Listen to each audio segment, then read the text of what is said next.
अस्सलाम वालेकुम friends, welcome back to my channel. इस वीडियो में मैं बे औलाद लोगों के लिए 27 रमज़ानुल मुबारक की रात का एक निहायत ही आज़मूदा अमल शेयर करूंगी। जो औरत भी ये अमल करेगी हो ही नहीं सकता कि उसकी दुआ रद्द हो।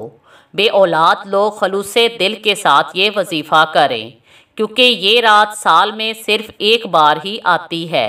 इस रात में अल्लाह पाक कबूलियत के ऐसे दरवाज़े खोल देता है कि जिसका गुमान भी नहीं किया जा सकता। फिर जब अल्लाह पाक कुन कह देता है तो तमाम मसले हल हो जाते हैं, सारे गम दूर हो जाते हैं।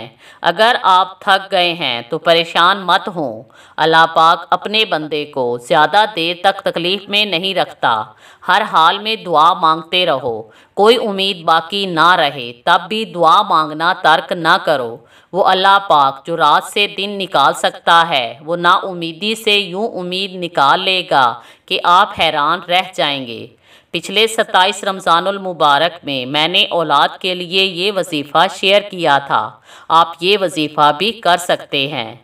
आज के वजीफ़े के लिए 27 रमज़ान की रात को इशा की नमाज अदा करने के बाद 2-2 रकात करके 12 नवाफिल इस तरह अदा करें कि हर रकात में सूरह फातिहा के बाद एक बार सूरह इखलास पढ़ें। जब 12 रकात नमाज मुकम्मल हो जाए तो 111 मरतबा दरूद शरीफ पढ़ें।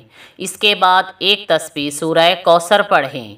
तस्बीह पढ़ने के बाद अल्लाह पाक से अपने गुनाहों की मग़फ़रत तलब करें और खलूसे दिल से औलाद के लिए दुआ मांगें।